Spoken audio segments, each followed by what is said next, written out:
This is Emergency FD Storyline.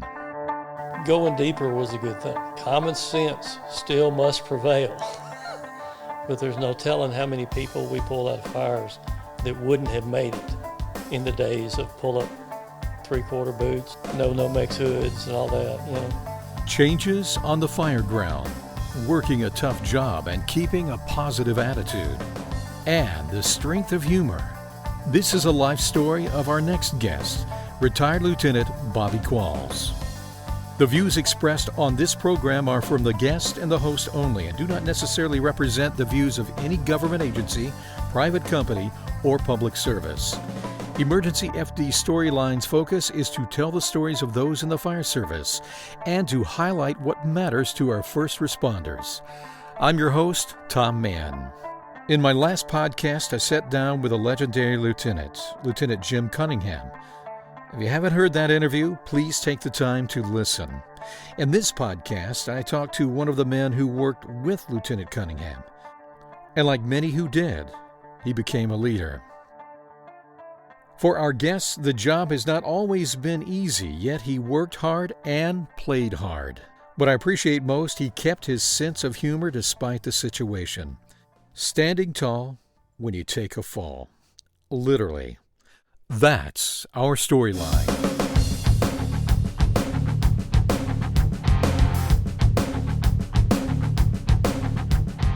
With me is retired firefighter and a retired lieutenant, Bobby Qualls. And Bobby, good to have you here. Thank you. When did you come on in Memphis? 86. 1986. 1986, yeah. And where did you start? Started at the animal house of the fire department, the 14s, on B shift, the worst shift, but it was great. I learned quick. I know you must have learned a lot of things there. Yeah, good and bad. And then from there, where did you go after that? Well, from there, that's when they started the high-rise rescue team at the 7s, and I actually went there with Jim Cunningham on the pumper. Shortly after that, I got promoted to driver, so I walked across the floor and started driving the snorkel, so it worked out great. I know that's when I met you. Yeah. I got to be honest with you, that was a great crew. The oh, guys yeah. on that shift. I mean, it's not bragging, but a lot of people put in for it. We were handpicked, you know. I don't know. It worked, you know. It was a lot of fun in that engine house. Yeah. I can even remember a mannequin one time that was set in the bathroom that had a very large, I think it was a knife or a butcher knife or something in its hands. And so every time whenever you went, you'd look behind you in the mirror that was behind you, and you'd see this look like Jason out of Halloween or something. Yeah, that's exactly what it was. And obviously you don't know the best part. Yes, I do. Had to do with your lieutenant. Yeah. Tell about that. I knew I had a jumpsuit and a mask, and I knew it was late in the day, and I knew I was going to get somebody, but I didn't know who. Well, Lieutenant Jim Cunningham came walking in, looked, and I'm standing there in the corner where the thing had been for weeks. It had been there for weeks. He looked dead at me and walked over to the sink and started brushing his teeth. Well, when he raised up and looked in the mirror, I was right behind him. He went straight to the floor. I thought I killed him. He's really not one of those guys that gets spooked about anything either. Oh, no, it just caught him right. Yeah. I think it's a good example of probably a really good team that meshed together, played hard together too. Yeah. And I know it seems like everybody out of that engine house wound up doing something, moving forward in a lot of different areas. And I think there was a lot that went on there, but that was a fun place. Yeah. I think that's why I kept showing up. I kept showing up around you guys because it was just non-stop. It was fun, but you guys were good too, wasn't it? It was just all fun and games. Yeah, we really were handpicked. Most of the chiefs on the job, they knew if something wasn't going right, they would call us and fix it, you know. And this was, a lot of that was even pre-special operations, pre-sorts. That was one of the teams. Yeah, and we didn't step on people's toes or anything. We were there for when, pardon my language, for when shit went bad. Yeah. And then we fixed it. Yeah. That was a big deal. Yeah. And then from there, you went where? Went down to headquarters. They moved the rescue truck down to headquarters, and I went down there, basically finished the job there. You know, it was a headquarters was fun because we had a huge territory, and plus you had all the high rises. I can't tell you how many times I ran up 32 floors of stairs, and it doesn't seem like a lot till you do it. It's a lot. So you kind of went from that high-rise rescue team, and you did go into SORT. So you moved over to that. It was the same. They just changed the name and made it bigger, added extra companies. And that was, so you were lieutenant on Rescue 1? Driver on Rescue 1, and then lieutenant on Rescues 2 and 3. Okay, so you did all of those, both of those. Okay. Yeah, I toured the city. What are some of the things that really hit you as far as your memories now that you're retired and the things that you went through? Any particular incident that kind of comes to mind when you think about the job? Well, yeah, there's a lot of them. One we kind of discussed the other day was that fire at the one of the Baptist buildings, and this is when I was on the Sevens with Cunningham. It was a multi-story building. It wasn't real tall, but it was a multi-story building, part of the old Baptist complex. And it had a full basement downstairs, but it had windows above the ground, so you'd see that there was a fire in the basement. I remember Cunningham, he ended up pulling pre-connect on it just to see if we could knock it down. He grabbed the hose and laid it all out there, and I helped him, and he grabbed it, didn't say a word, grabbed the nozzle and rolled off in there and disappeared. I went, okay, here we go. But it wasn't a big deal, but it was a really big room for pre-connect. So we were putting out a lot of fire, and we were the only two people in there. And as we worked our way across the room. I don't know what made me turn around, but I did turn around, and all the fire we had put out behind us was back. So now we're surrounded by fire, and I grabbed Lieutenant Cunningham by the shoulder. I said, look. So as soon as he saw it, we just turned around and basically put the fire back out again so we could come out. I didn't feel like we were ever in danger, but it was one of those things where you just go, this sucks. You're kind of there by yourself. Yeah, nobody else wanted to jump down in there, and I don't know why.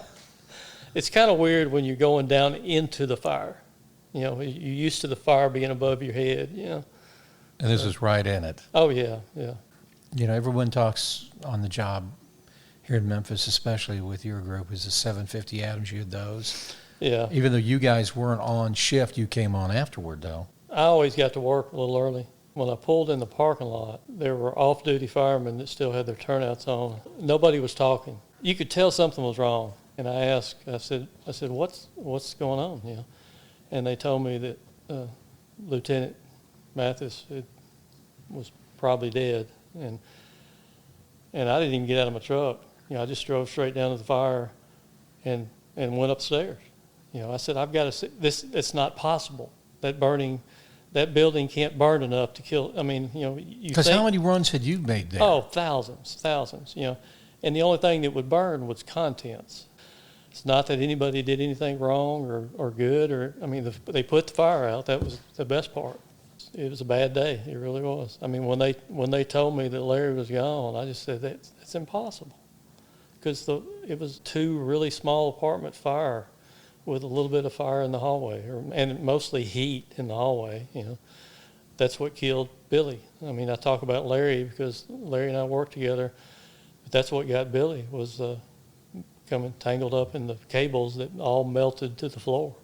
Back in the day after that happened, I remember I kept going down to your engine house, and I filmed a lot of things. I know it felt a little bit like a nuisance, but at the same time, part of it was watching how you guys were responding to it, and a lot of things were changing on the job right at that point, which probably needed to be changed. Probably, yeah. You pretty much went in and you put the fire out. Yeah, it's just like fire school. You put the wet stuff on the red stuff. Yeah. It's not.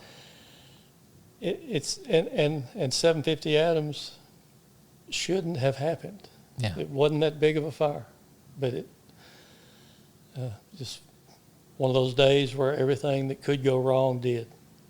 And it was across the board. Yeah. And was that kind of like, even for you, and I've talked with so many, was that like a wake-up call? Yeah, because I think I already said this. I mean, when they told me that it looked like Larry and Billy wasn't going to make it, I mean, they already knew, I guess, that they had gone, And when they told me that, I went, my first thought was, that's impossible. That building won't burn. It's contents only. But hey, bad stuff happens to good people. If everybody was a fortune teller, firefighting would be easy. Did that help you as you moved up in rank? And again, you had a very good lieutenant. Oh yeah, Jim Cunningham. Absolutely. Was just incredible. Did that incident and other things, some lessons learned, did that help you when you became a lieutenant? Oh yeah. I mean, not just Lieutenant Cunningham, but sometimes it was just me, and sometimes it was 2 or 3 of us with him. We've been a lot of places we shouldn't have been, but that's part of the job. Because you don't know if anybody's in there. I mean, if even people that are coming out are saying, "Yeah, I'm the last one out." I hope you are, but I've still got to check. What do you think some of the biggest changes were? Not only just that incident, but before we got to the year 2000, there were so many things that came on board.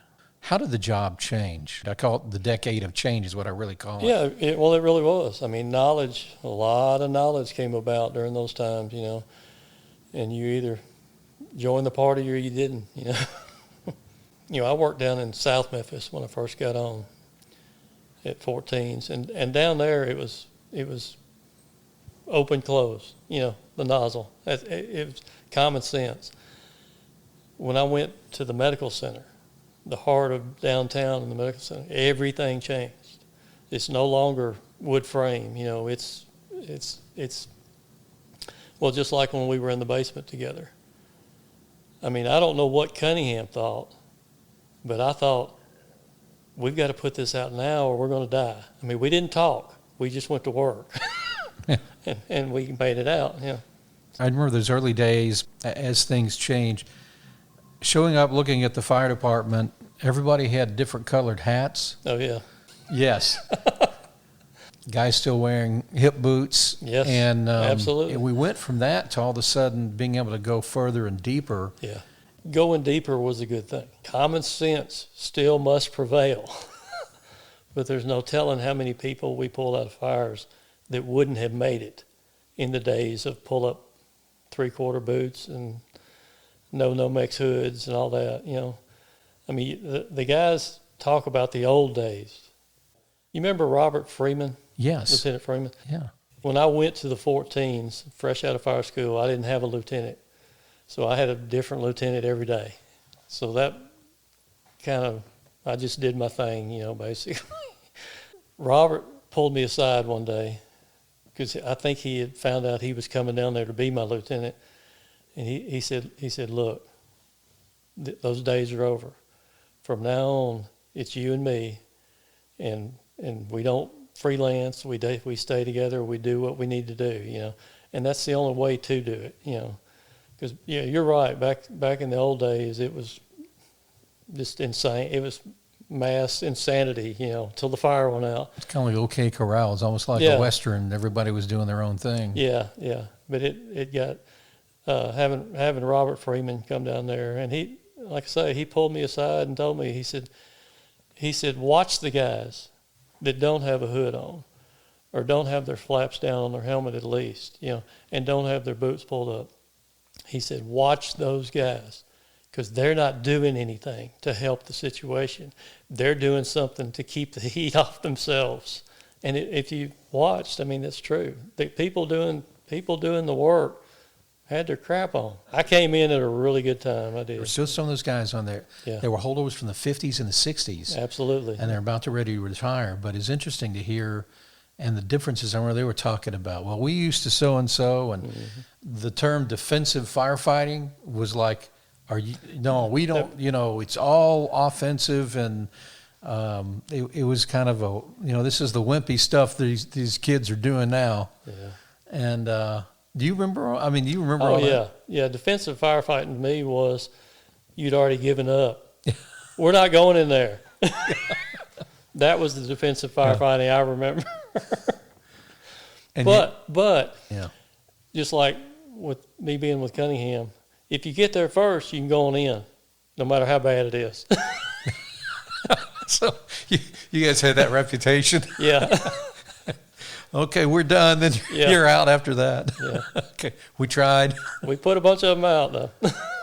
Then when you moved over, I guess, to rescue, what do you remember, I guess, when you got into SORT, when it migrated from that high-rise rescue team and then it moved over into SORT? What was the things that struck you, I guess, the training that changed at that point?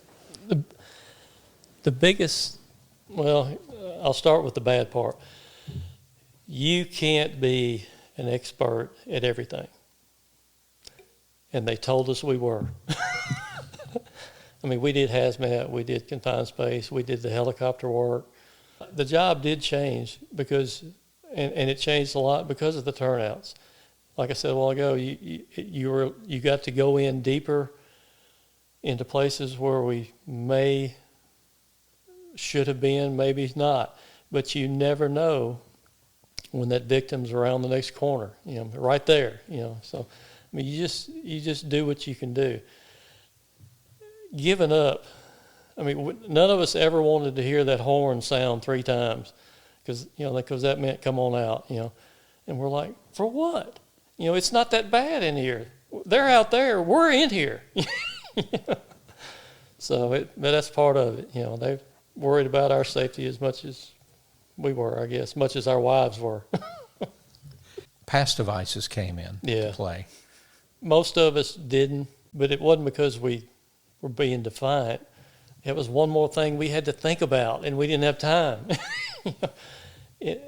Especially down in Midtown area and downtown area. If you don't put it out quick, you're not going to put it out.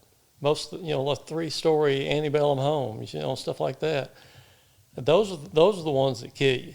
I mean, they'll fall on you, and and a lot of it's mentality.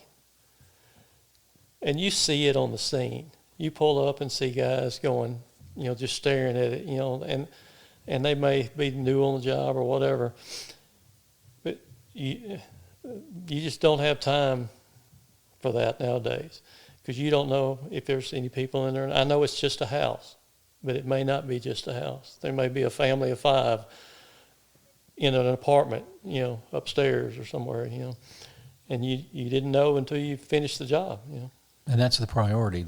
Oh, yeah, absolutely. Life safety. Life safety. Yesterday I was talking to a firefighter. He was talking to me about this word, the term, he called it survivor's guilt. He said, that is the biggest thing I had a problem with. It was the fact that maybe I made it out, and somebody else didn't, whether they're a civilian or they're another firefighter. Have you had to deal with that kind of stuff yourself? Not so badly, but the one fire that I do remember was the one where Lieutenant Bobby died. And you were there, right? Yeah. Tell me about that. Well, we got there late because it was right downtown. But we got there and jumped on a big line, and it was a giant building, 1 story, it looked like a 2-story, but it was really 1 story. Just had a real high ceiling, and it was literally on fire from one end to the other. When that wall, here again, Robert Freeman saved my life again. He didn't even try half the time. He just did, Where we were in the collapse zone. We didn't have to back away from the wall. The wall could have fallen on us, but we got to the corner of the wall where the wall could have laid right across our feet, and we'd have been fine. But we were on the big line right there. I was on the nozzle, just on the ground. Because at this time, nobody's supposed to be in there, and they probably weren't. The guys that died, or likely, the wall fell on them, and it crushed them, you know. But being there and seeing it, it's just, sometimes there's hidden dangers that you can't think of everything, you know, no matter how good you are or how lucky you are, you know, stuff happens. And you saw that wall fall on him. Yeah, it was no doubt, and the way it came down, they were really close to the wall. They were trying to put the fire out, and when the wall came down, it was a concrete block wall, like a cinder block wall, and the wall just it looked like slow motion, but the way it fell, the people that were up close, it just laid on them. It didn't crush them. It didn't hit them. The lieutenant was in the back where he should have been. I mean, giving orders, you know, and he took the brunt of the fall because he got hit by those concrete blocks that were 25 feet up in the air. So they had all the momentum in the world when they got to him, you know. I mean, we saw it happen. And ran up there, and that's and everybody ran up there, and I was an idiot. I was a rookie, you know. Everybody ran up there to start digging them out, and I thought, well, damn, they need some water. So I carried the nozzle up there, and I held the fire off while they dug them out, you know, which is what anybody could have done with what I did. I was just squirting water, you know. But it made it possible. Well, it didn't. I didn't save their lives, you know, but yeah. But that's the way firefighting is. A lot of it is routine, and a lot of it is split-second decisions where if you make the wrong one, you don't go home. Did that have an effect on you after that, just kind of the way you thought about things? I know that's the first one where you're like, you can actually die doing this. Yeah, but the weird part is, you know, we weren't in the building. Nobody really thought about that wall falling until it did. You know, you can't put the fire out from 50 feet away.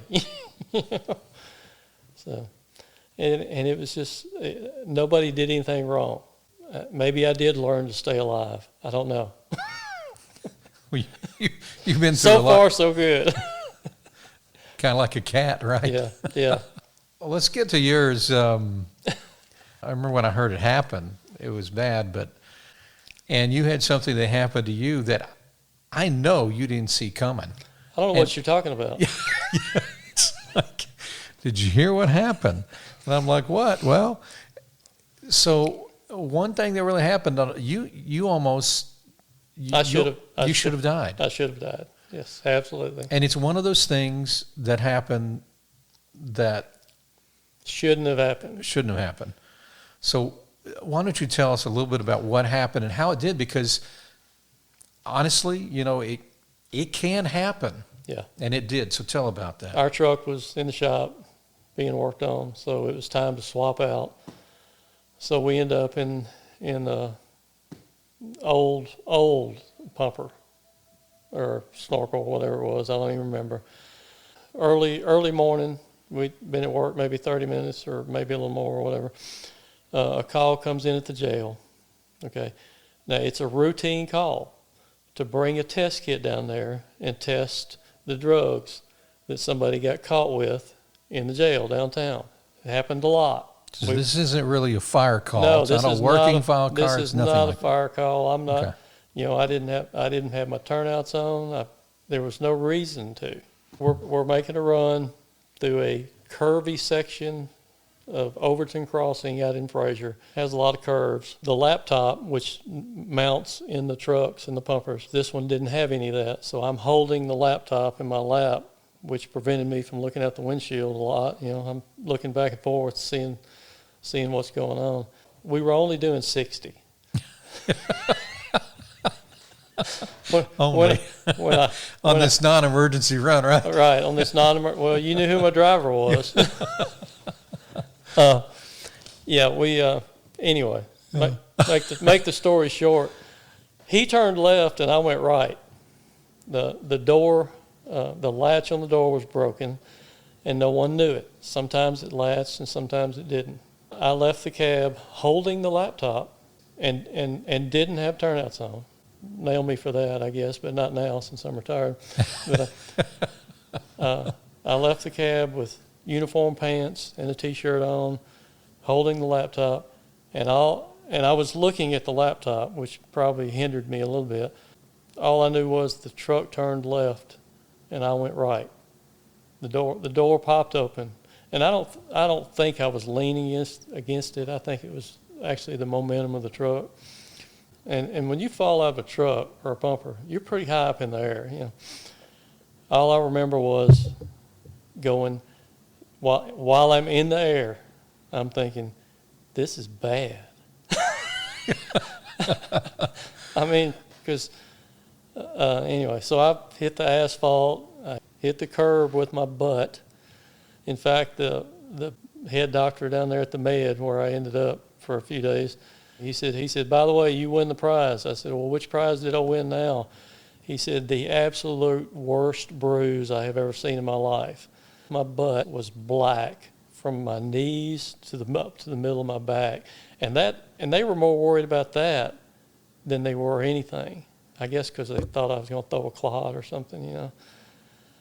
But anyway, back to the story. So I'm laying there on the ground, and I'm not moving. I know I'm hurt, you know. And this little old lady walks up and hands me my laptop. I said, thank you. Was the laptop okay? Yeah, laptop was fine. Wasn't a scratch on it. Tough book, I guess. But anyway, that was that was the extent of it. Everybody thought I was dead.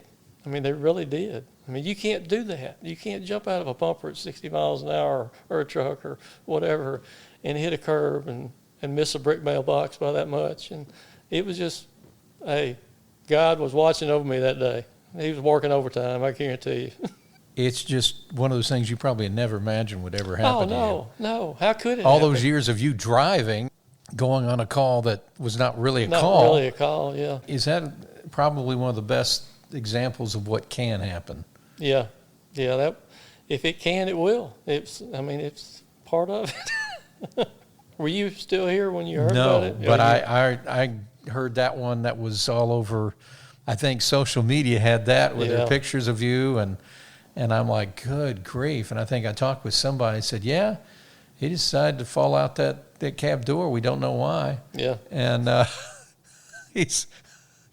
forgotten, somebody said, we told him he should retire now. Yeah. But you stayed on even after that, Oh, didn't yeah. you? Yeah. So stayed on. You came back, you went back to work. Yeah, went back to work, worked another year or so. One of the things I left out, but only because it was so funny.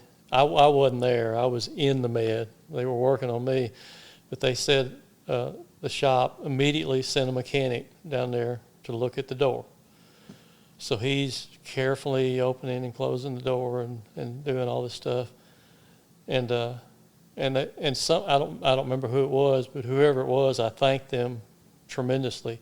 They said, no, you're not doing it right. That's not how you shut the door on a truck. And they walked up there and slammed the door, and it immediately came open. And they did it several times. And he said, okay, I give.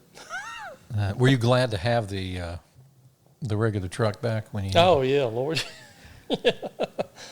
Did you ever think of a door again the same way you did? No, because I don't think we were ever in a reserve truck again after that until I retired. So I was extremely lucky. I really was. When you see things on the job through the years, I think some people deal with it better than other people do. Some people don't. Yeah. The norm was you don't talk about anything. You're a firefighter. You suck it up. Shouldn't bother you at all.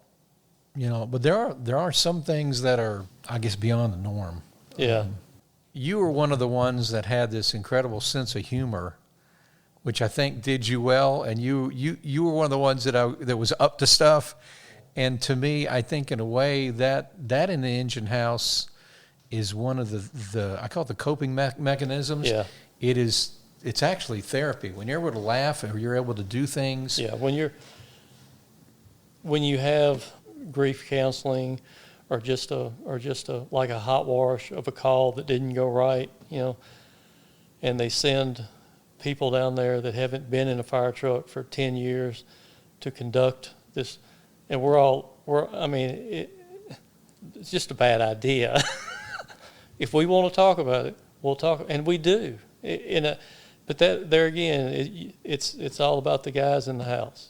You know, when you work with a crew that knows they could die on the next call, you get close, whether you want to or not. You know, There's 2 or 3 of you guys at that particular Sevens engine house that it was just, there are things that were just funny. Oh yeah.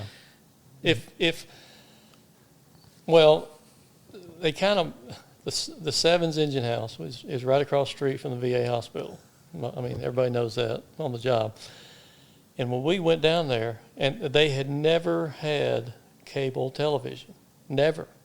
When we went there, they didn't have cable television. We had to battle it out with them to finally get it.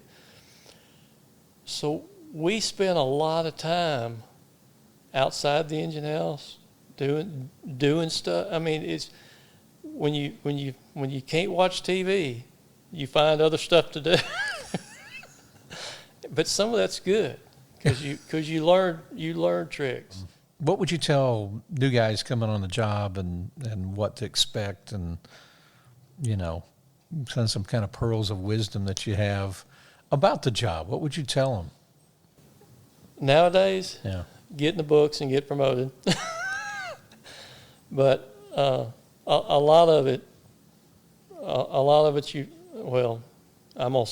90% of the job you learn from experience, and the key to that is pick the right teacher. I mean, I had Robert Freeman, I had Cunningham, I had Larry Mathis. I had some of the best guys on the fire department to learn from, and it made my job so much easier. Now, sometimes I would look at Cunningham like, we're going where? Into this burning building. But it happens. And being on SORT, that was one of the things that we did. When they evacuated the building, if it was possible, our job was still to go through and search the building and see who, if you did a PAR and somebody's missing, I left that out, but if you do a PAR outside and somebody's missing, who goes in and gets them? With the SORT guys. And it's not because we're better, it's because we do it a lot more. The more you do stuff, it becomes second nature, But it's still, you have to treat the job serious, because if you don't, it'll bite you. Bit me. Literally. Yeah. Bobby, thank you so much for time. Bobby Qualls, City of Memphis Fire Department, retired lieutenant. Thanks so much. Thank you. Standing tall when you take a fall. I couldn't think of a better title for my friend Lieutenant Bobby Qualls. I hope you enjoyed listening to another member of the legendary Sevens Engine House in Memphis, Tennessee. Coming up, a Storyline Extra on Fire Ops 101, an incredible program. You don't want to miss it. And be sure to check out our website, EmergencyFD.com. That's EmergencyFD.com. And while you're there, help support the production of this podcast with a donation of any amounts. It would be appreciated. And remember, be sure to subscribe and follow Emergency FD Storyline so you can be notified when our next podcast is available. If you would like to contact Emergency FD Storyline with your comments or suggest a story or subject for an upcoming podcast, it would be appreciated. Email us at storyline@emergencyfd.com. That's storyline@emergencyfd.com. I'm Tom Mann, and I want to thank you for listening. There are many stories coming on Emergency FD Storyline.